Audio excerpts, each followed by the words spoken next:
When it's cold outside, it's hard to beat a hot bowl of chili. And that's exactly what I made today. Healthy vegan style, meaning there's no oil, just lots of fresh vegetables, beans, and topped with my healthy vegan sour cream. Absolutely delicious. And today, I'm going to show you how to make your own.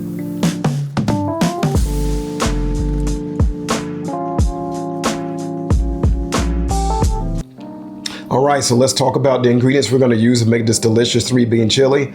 I'm going to use some bell peppers, some carrots, a yellow onion, some jalapeno to give it just a little bit of a kick, some celery, some fire roasted tomatoes, some oregano, smoked paprika, regular paprika, some cumin and some garlic, as well as some salt, some fresh garlic, date paste, and some beans. Now I'm using red beans, pinto beans, and black beans. You could use any beans that you want. Typically I'll use some chickpeas in there, but today I chose to use these 3. Again, it's optional as to what beans you want to use. Now I just want to say something to you. This is what healthy vegan eating is all about. This is what the concept of making your own is all about. You control what goes into your body. And when you make choices like this, everything here you see is super, super healthy. Your body will reward you. All right, let's get to chopping. So when it comes to choosing healthy vegetables to add to your chili, there are no rules. So feel free to add you or your family's favorite veggies. Now I'm adding a jalapeno pepper for some extra flavor and a little kick, but you can adjust the amount of jalapeno pepper to your taste, or you can even omit it altogether. All right, so now I've got all my vegetables cut up that I want to put into this chili. The next thing I'm going to do is I'm going to saute my onions, celery, jalapeno, and garlic and get them nice and soft. Now, typically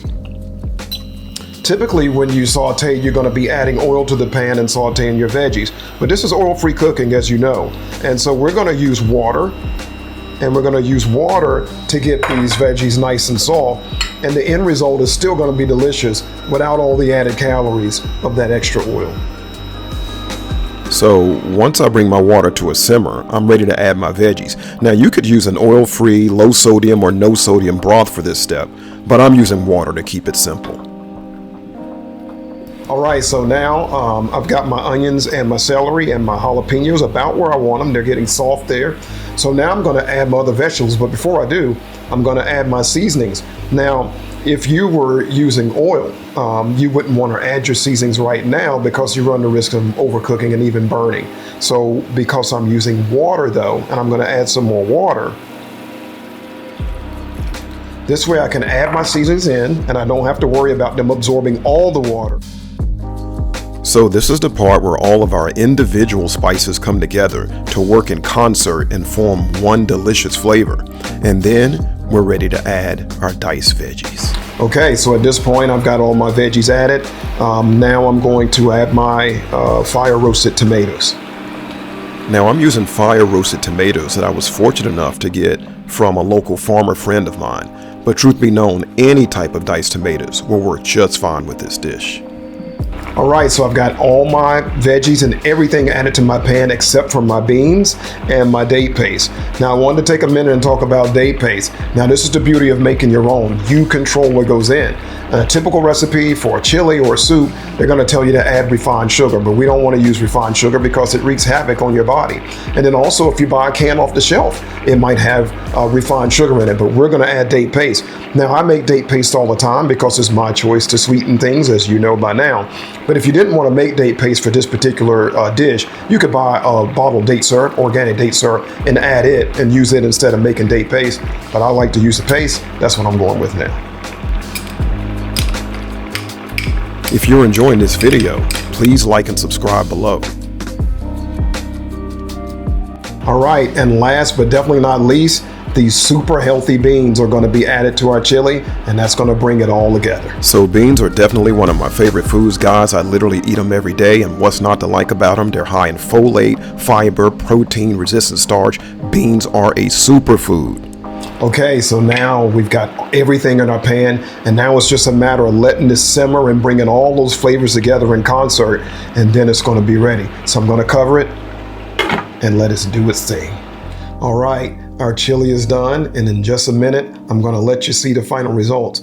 But I do want to say that one thing that I like to do with my chili is that I like to take my immersion blender and blend a portion of it to make it thicker and saucier and give it a really nice thick consistency. So let's see what we have, and then we'll blend up a small portion of it. Okay guys, just a reminder that exposing plastic to hot foods can cause the chemicals in the plastic to leach into your food. So if you're going to be using a blender that has plastic components that would be exposed to the heat, let your chili cool before blending it. Okay, so this is the result that I wanted. This chili is nice and thick now. You can see that the sauce is really, it's really just the perfect texture. Now, I use my immersion blender to do this, of course. By the way, if you are thinking about getting an immersion blender, one thing I strongly suggest is that you get stainless steel, because something this hot, you don't want to take a plastic handle and stick it in there, because you could get leaching from the materials. But if you don't have an immersion blender, you could take about a cup of this and just put it in a regular blender, blend it up, get it nice and smooth and saucy, add it back to your chili, and then mix it in like I just did, and you still get this final result. There's only one thing left to do. I think you know what it is. It's time to taste this. So I'd like to mention that this chili goes perfectly with healthy vegan sour cream, cheese sauce, or even sliced avocado. To see the sour cream and cheese sauce recipes, tap the links in the right-hand corner of your screen to see those videos. Wow.